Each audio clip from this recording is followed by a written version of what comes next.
मुफ्ती तारिक मसूद के बयानात के लिए तारिक मसूद एक्सक्लूसिव को सब्सक्राइब करें। तारिक मसूद एक्सक्लूसिव।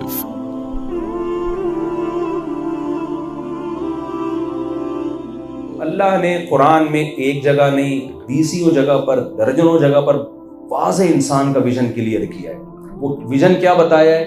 खलक़ल मौता वल हयाता, सूरह तबारकल्लज़ी के शुरू में देखें आप, लियब्लुवकुम अय्युकुम अहसनु अमला, अल्लाह तुम्हें आजमाना चाहता है, वो देखना चाहता है तुम में अमल के लिहाज से ज्यादा अच्छा कौन है।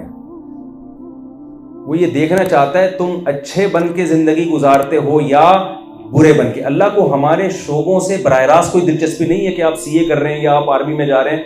अल्लाह कह रहे हैं जिस शोबे में भी तुम जा रहे हो, एक अच्छे इंसान बन के दिखाते हो या बुरे इंसान। समझ में आ रही है बात?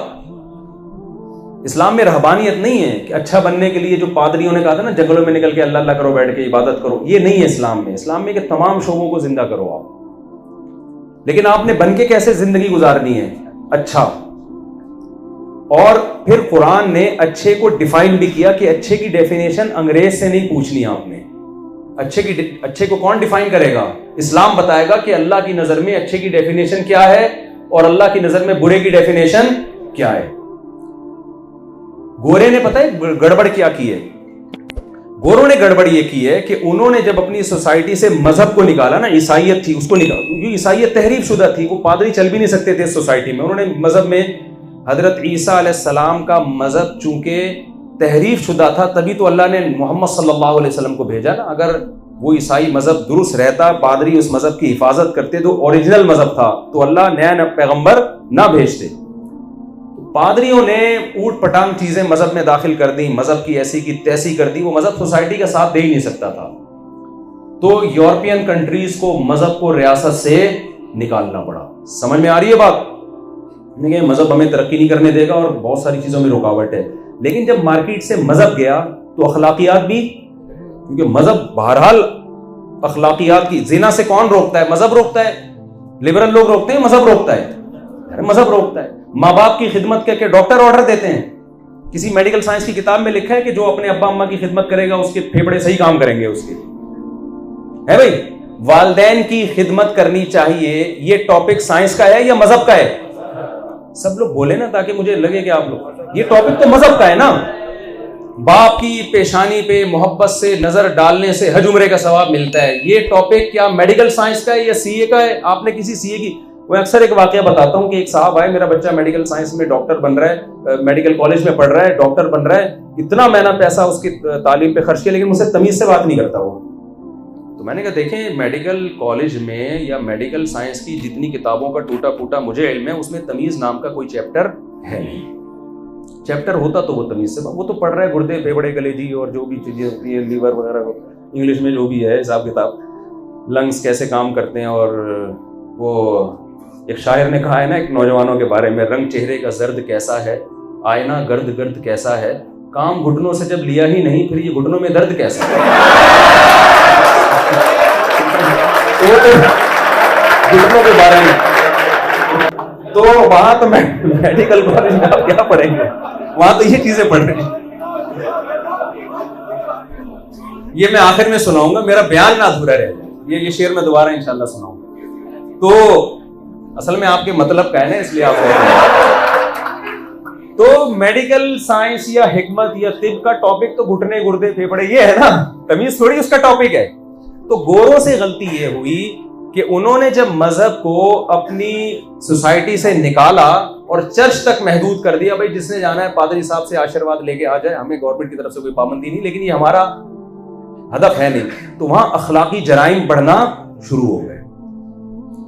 पहले तो इंसान चोरी नहीं करता था कि अल्लाह को आखिरत में जवाब देना है। जब आखिरत का तस्वुर ही खत्म हो गया तो चोरी करो, गवर्नमेंट को जवाब देना है। तो गवर्नमेंट जहां गवर्नमेंट की निगाहों में इंसान आ सकता है तो वहां तो ठीक है, नहीं तो करेगा वो चोरी भी। तो इतने अखलाकी जराइम वहां बढ़ गए। आप यूरोप की हिस्ट्री उठा के देखें कि उन्होंने फिर क्या किया, वर्कशॉप्स करवाना शुरू की कि मैनर्स सिखाए जाए लोगों को, क्योंकि कंपनियां बर्बाद होना शुरू हो गई थी ना, मुलाजिम ढंग से काम नहीं कर रहे। कुरान तो कहता है वैलुल लिल मुतफ्फिफीन अल्लज़ीना इज़ा इक्तालू अलन नासी यस्तौफून, तबाह बर्बादी उन लोगों के लिए जो अपना हक लेने के लिए पूरा हक लेते हैं, काम में क्या करते हैं, डंडी मारते हैं। तो ये तो तौरात की भी यही तालीमात थी कि जब आप किसी से सैलरी ले रहे हैं, तनख्वाह ले रहे हैं, तो काम भी आपको प्रॉपर करना पड़ेगा। कुरान बयान करता है हमने कौम शुएब अलैहिस्सलाम को जिस कौम की तरफ भेजा वो नाप तोल में कमी करती थी, पैसे पूरे लेते थे, चीज देने में डंडी मारते थे, पूरी कौम को अल्लाह ने तबाह बर्बाद कर दिया। अब ये तो इंजील की भी तालीमात है, ये तो तौरात की भी तालीमात है। ये तालीमात जब उनकी मार्केट से गई हैं तो नाप तोल में बराबरी कहां से रहेगी। कंपनियों का दिवालिया होना शुरू हुआ तो उन्होंने वर्कशॉप्स करवाना शुरू की। अब मजहब को तो वो ला नहीं सकते थे तो उन्होंने मैनर्स सिखाना शुरू कर दिए, तमीज से बात करनी चाहिए, एक दूसरे का ख्याल करना चाहिए। जैसे हम वजीफा बता रहे होते हैं ना, अव्वल आखिर 11 दफा दुरूद शरीफ पढ़े, फिर ये उन्होंने कहा अव्वल दफा जब भी किसी से बात करें तो 6 दफा थैंक यू लाजमी कहें, आखिर में भी क्या कहना है आपने, थैंक यू कहना है। और अबे तभी नहीं चलेगा मार्केट, प्लीज से बात करें आप, काइंडली, प्लीज, ऐसे। ये उन्होंने वर्कशॉप्स कर करके अपनी कौम को तमीज सिखाई और इस मामले में वो तमीज में हमसे आगे निकल गए। लेकिन एक बड़ा जुर्म उनसे यह हुआ कि उन्होंने तमीज की जो डेफिनेशन और तहजीब की डेफिनेशन इतनी रखी जिससे सोसाइटी बस माली तरक्की कर सके, हालांकि तमीज में और बहुत सारी चीजें दाखिल थी। समझ में आ रही है बात? मैं मिसाल से मैं अक्सर मिसालें सोसाइटी में चल रही हैं तो आप परेशान ना हुआ करें, यार ये क्या मुफ्ती साहब अभी तभी लगा के रखा हुआ है। देखो तमीज में ये भी दाखिल है। आपके यहां कोई रिश्ता लेने के लिए आया लड़का, आपकी बेटी या सिस्टर के लिए कोई रिश्ता, आप लड़के से पूछ रहे हैं क्या करते हो, मैं चर्च पीता हूं। मैं क्या करता हूं, चर्च पीता। अरे यार अजीब आदमी है, चर्च पीता है, यार तू तो बदतहजीब आदमी है। तहजीब का चर्च से क्या ताल्लुक है यार? और क्या करते हो? कहते कभी कभी बोतल भी लगाता हूं। है भाई, भाई और क्या कर रहा है भाई तू? और ये कि सॉरी जो खवातीन बैठी हैं उनसे बहुत माजरत, लेकिन ये सोसाइटी का हिस्सा बन चुका है। और क्या भाई तू? कह रहे यार मैं होमोसेक्सुअलिटी की तरफ भी मेरा शौक है, उसका भी मैं कायल हूं। आप फौरन गली के कुत्ते छोड़ दोगे ना इसके पीछे, निकल यहां से, दफा हो यहां से, बेगैरत आदमी। क्या कर रहा है यार तू सोसाइटी में? लड़कों में दिलचस्पी लड़का होके रखता है और दूसरा शौक तुझे शादी का भी है भाई। हमारी बच्ची की जिंदगी, हमें तो तहजीब वाला आदमी चाहिए। तो कह रहे मैं तहजीब में, आप मेरे सूट टाई देखे, तहजीब से तो बैठा हूं, और क्या है। मैं आपसे जब भी बात करता हूं थैंक यू से मैंने बात की है, कोई मेरी जबान पर अब तक गाली नहीं आई है। थैंक यू से बात मैंने शुरू की है, थैंक यू पे खत्म की, और कोई काइंडली और प्लीज के इजाफे के बगैर मैंने कोई सेंटेंस आपके खिदमत में पेश नहीं किया। और अर्ज किया है, एक और फिर अर्ज करना शुरू कर दे वो। आप तहजीब याफ्ता मानोगे उसको? आप बोलोगे भाई तू निकल यहां से। गोरे सब ये काम करते हैं, पता है? जो करते नहीं है वो मानते हैं कि ठीक है ये कोई गलत। सारे नशा करते हैं कि नहीं करते? इल्ला माशाअल्लाह, बोलो ना। शराब यहां ज्यादा पी जाती है, वहां ज्यादा पी जाती है, बहुत ज्यादा पी जाती है। जिना वहां ज्यादा है, यहां ज्यादा है, वहां बहुत ज्यादा जिना है। देखो अक्सर मैं खवातीन से एक बात कहता हूं, भाई ये क्या हो गया इसको, दूसरा है। मैं एक बात अक्सर लोगों से कहता हूं कि खवातीन के हुकूक का बहुत प्रोपेगेंडा किया जाता है ना, women rights, women rights, women rights. मेरी जगह गोरा होता ना, वो लटक चुका होता तो टेंशन से।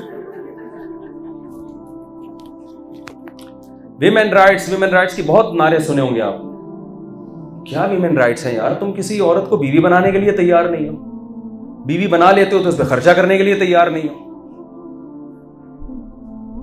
गर्लफ्रेंड बनाते हैं इसलिए कि गर्लफ्रेंड को छोड़ना क्या है, आसान। जब दिल भर गया, टिश्यू पेपर की तरह ना, इस्तेमाल से पहले बड़ा खुशनुमा होता है, दिल भर गया रिजेक्ट करके निकल लो कहीं और। इंडिया भी उसी तरफ जा रहा है, गर्लफ्रेंड गर्लफ्रेंड गर्लफ्रेंड। मर्द बाउंड गर्लफ्रेंड में होता है या बीवी में होता है? फंस जाता है बुरे तरीके से, हकीकत है, मैं फंसा हुआ हूं। क्यों? बीवी जब आप किसी औरत को बनाते हैं, औरत को फायदे ज्यादा हैं, इसके बेतहाशा फायदे। वो आपकी फैमिली मेंबर बन जाती है, सारी जिंदगी उसका नान नफका खर्चा पानी आपके जिम्मे। उसके हुकूक में आप कोताही करते हैं तो सिर्फ बीवी नहीं झगड़ती, उसका बाप भी झगड़ता है, उसके भाई भी झगड़ते हैं आपसे। मैंने खुद कितने दामादों को ससुरों से सालों से पिटते हुए देखा अपनी जिंदगी में, और बीवी के हुकूक भी इसलिए अदा कर रहे हैं, यार बड़ी फैमिली में निकाह किया है हमने तो वो अब्बा और उसके भाई हैं। आप मेरा हौसला और जिगर देखो, होलसेल के हिसाब से हमारे साले हैं अल्हम्दुलिल्लाह। 1-2 साले इंसान के हों, टेंशन से मरेगा कि नहीं मरेगा? क्या ख्याल है? तो मुझे लोग कहते हैं ना बड़ी अय्याशियां की है जी, 3 दिन शादियां की। मैं कहता हूँ ये जरदारी साहब कर लें अगर ये अय्याशी है। कौन करे ये काम? जरदारी साहब करें अगर ये अय्याशी है। उनको पता है भाई ये अय्याशी नहीं है। सारी जिंदगी इस्लाम ने इतने हुकूक डाल दिए आपके ऊपर, इतने हुकूक डाल दिए, गोरा उनमें से किसी हुकूक को कोई जिम्मेदारी लेने के लिए तैयार नहीं है। ये खुदा की कसम इंतहाई दर्जे की बदतहजीबी है कि गधे घोड़े और इंसानों में फर्क खत्म हो जाए।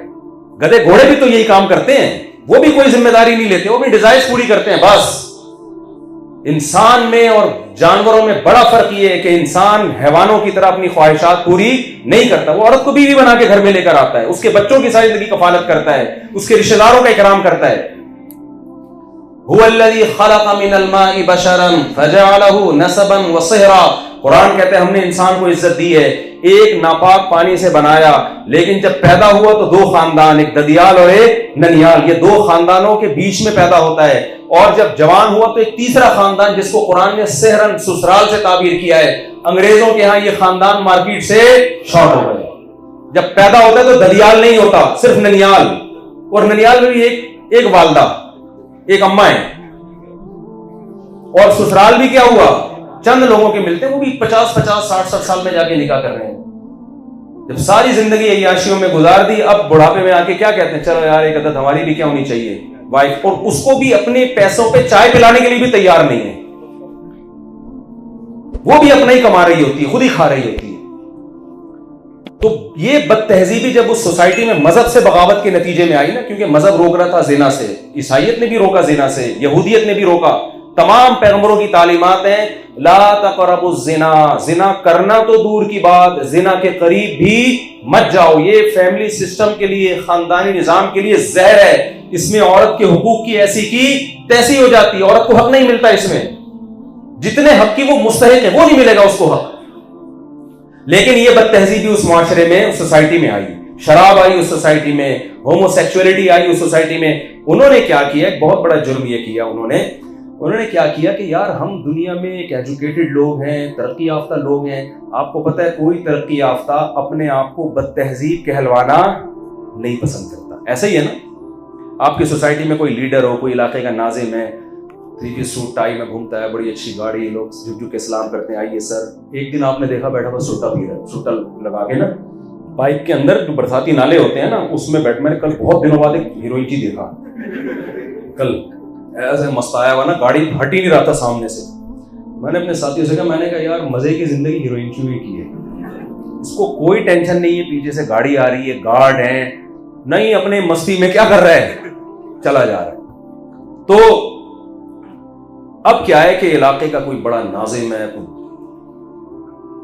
अपने आप को कहता है तहजीब हमसे सीखो। एक दिन आपने देख लिया कि वो कमबख्त जो है ना बरसाती नाले में बैठा हुआ चर्सियों के साथ क्या कर रहा है, चर्स पी रहा है, बल्कि हीरोइन पी रहा है।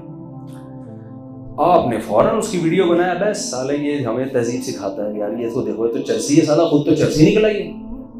अब होना ये चाहिए था कि उसको चाहिए कि वो तौबा कर ले कि यार मैं कौम का लीडर हूँ, लोग मुझे फॉलो करते हैं, मैं एजुकेटेड आदमी हूँ, मैंने CA भी किया हुआ है माजरत के साथ तो मैं इतना पढ़ा लिखा हूँ, मुझ पे ये चर्स हीरोइन बिल्कुल भी सूट नहीं करती। तो यार वो आपके पास आए, भाई वो वीडियो डिलीट कर दो, मैंने तौबा कर ली है। आप में इंसानियत होगी तो आप भी डिलीट कर देंगे, आप कहेंगे चलो यार। उसने क्या किया, उसने कहा ये चर्स हीरोइन मैं नहीं छोड़ सकता भाई, ये नहीं हो सकता।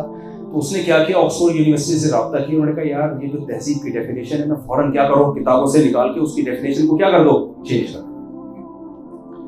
तहजीब में की डेफिनेशन में पहले ये था कि चर्सी ना हो, जानी ना हो, हीरोइनची ना हो, बाप माँ को ओल्ड हाउस में जमा ना कराता हो, बुढ़ापे में अब्बा अम्मा की, यही खानदानी, मैं अक्सर लफ्ज इस्तेमाल करता हूँ ना खानदानी। तो खानदानी किसे कहते हैं, जो बूढ़े माँ बाप को घर से निकाले या बूढ़े माँ बाप की खिदमत करे, जाहिर है इसी को तहजीब याफ्ता इंसान कहते हैं। और तहजीब याफ्ता उसे कहते हैं जो बीवी से मोहब्बत करे या बीवी को छोड़कर दफ्तरों में लड़कियों से दोस्तियां लगा रहा हो। जाहिर है वही शरीफ आदमी समझा जाता है यार, जो अपनी बीवी को वक्त दे, मोहब्बत करे, उससे उसके हुकूक अदा करे और आंटियों में दिलचस्पी ना ले। ठीक है, हमारे यहाँ तो इसी को मेरा ख्याल है शरीफ इंसान कहते हैं। समझ रहे हैं ना? इसी तरह चर्स न पीता हो, शराब न पीता हो, माँ बाप की कड़वी कसीली बातों को बर्दाश्त करता हो, लड़कियों को उनके माँ बाप के खिलाफ ना वर्गलाए। ऐसे केसेस बहुत आ रहे हैं जो भाग रहे हैं लड़की को 16 कुछ दिन पहले एक 20 साल का लड़का 16 साल की लड़की को घर से भगा के लाया। मैंने कहा यार इस बच्ची के माँ बाप पे क्या आरे चल रहे होंगे, 3 दिन से बच्ची घर से गायब है। और मैंने उस लड़की से बोला कि ये 20 साल का लौंडा लपाड़ा, ये तुम्हें बाप के खिलाफ, माँ के खिलाफ, खानदान के खिलाफ इसने बगावत की, तुम क्या समझती हो तुम्हारे साथ वफा करेगा? ये ऐसा आदमी वफादार हो सकता है? उसके बाप के दिल पे आरे चल रहे हैं, कुछ तो इंसानियत। तो तहजीब की अब लंबी चौड़ी डेफिनेशन थी कि जी ये भी ना करता हो, ये भी ना करता हो, सुट्टे भी ना लगाता हो और वगैरह वगैरह, कपड़े भी प्रॉपर पहनता हो। तहजीब में ये भी दाखिल था कि प्रॉपर लिबास होना चाहिए। आधे ये 2-4 स्टिकर चिपका लेना ये बदतहजीबों का काम है। हकीकत है तहजीब याफ्ता चाहे मर्द हो या औरत, उसकी ड्रेसिंग क्या होगी? प्रॉपर होगी। तो अब वो जो आपने जब उसको देखा ना, वो नाले में बैठा हुआ सुट्टा लगा रहा है और दावे करता है मैं तहजीब याफ्ता हूं और मुझसे तहजीब सीखो, क्योंकि मैं बात करने से पहले भी थैंक यू और बात के आखिर में भी थैंक यू। और तुम लोग एक हमारे यहाँ तो लाहौर कभी जाओ ना, लाहौर में माशाल्लाह, कराची में भी अब तो बहुत है, हम बचपन में जाते थे लाहौर, कोई लाहौर वाले भाई पेश की माजरत उनसे, गाली मजाक में ना, गालियों से बात शुरू, गालियों पे बात खत्म, बीच में 2-4 एहतियातन और गालियां, और तो बुरा भी नहीं मान रहा होता।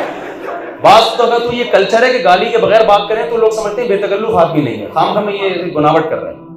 लेकिन अब कराची में भी बहुत हो गई है गालियां। तो अब मसला ये है कि बजाय इसके कि वो अपनी इस्लाह करता, उसने यूनिवर्सिटी में गया और जो उसने क्या किया कि यार फौरन तहजीब की डेफिनेशन को क्या कर दो, चेंज। तहजीब में ये लिखो कि जो चर्स पीता है, उस चर्स पीने का तहजीब से कोई ताल्लुक नहीं, ये आपकी निजी लाइफ है, आप पिए या ना पिए। रहा मसला ये कि मैं चूंकि इसलिए बदनाम हुआ कि गंदे नाले में, बरसाती नाले में बैठ के पी रहा था, तो आइंदा से हम ये किया करेंगे कि 3-piece सूट में प्रॉपर वे में बैठेंगे, एयर कंडीशन रूम होगा, ऊद की खुशबू जल रही होगी उसमें, और हम तमाम लोग बैठ के आपस में चर्च का तबादला किया करेंगे। और चर्च का नाम भी चेंज कर देंगे, उसका नाम रखेंगे एंटी डिप्रेशन ऑर्डर। अब थोड़े दिनों में ना जब ये चीज मीडिया पे आएगी, बार बार इस पे डिबेट होंगी, भाई चर्च से क्या होता है, ये तो डिप्रेशन। मैं यकीन से कहता हूं कि जो चर्च नहीं पिएगा ना, वो दकियानूस और बदतहजीबा कहलाएगा, और आप अपने दामाद को मुंतखब करेंगे, बेटा चर्च भी पीते हो कि नहीं पीते हो आप?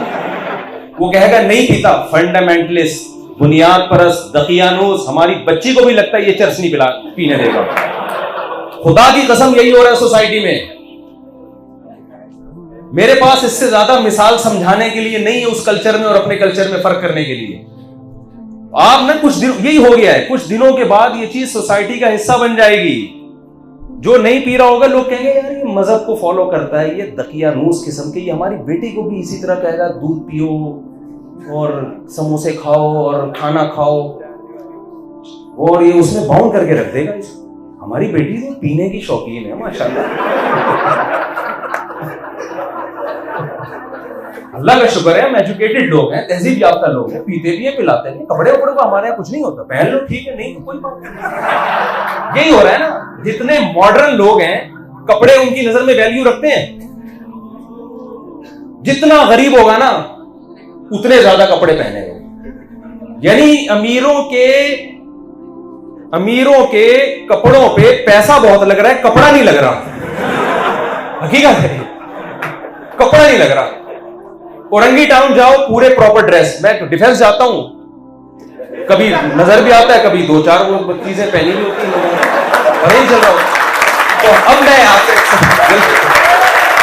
सॉरी कोई डिफेंस का बैठा है, तो मैं ये अर्ज कर रहा हूं कि गोरे ने क्या किया, जब मजहब को डिक्शनरी से निकाला, सोसाइटी से निकाला, तो बहुत बड़े बड़े अखलाकी जराइम का इर्तिकाब करना उन लोगों ने शुरू कर दिया। कौम में नशा आ गया, होमोसेक्सुअलिटी आ गई। 98 तक यूएसए में ये होमोसेक्सुअलिटी जो है ये एक नफसियाती बीमारी समझी जाती थी, लेकिन इतने लोग इसमें मुब्तला हो गए कि उनको इसको लीगल करना पड़ा कि यार अगर इलीगल करते हैं तो आधी कौम तो गैर कानूनी काम कर रही है ना, तो क्यों ना लीगल कर दो इसको, क्योंकि जब आप गैर कानूनी काम करेंगे तो बगावत फैलती है इससे, तो यार इसी को लीगल कर दो। फिर उन्होंने कहा जब लीगल हो गया तो दुनिया कहेगी कि यार ये यूरोप में ये लीगल, यार ये लीगल। फिर उन्होंने इस पे तहरीकें चलाना शुरू कर दी, क्या हो गया इसमें अगर कोई कर रहा है तो मजहब निकालने से क्या किया, तहजीब की डेफिनेशन चेंज।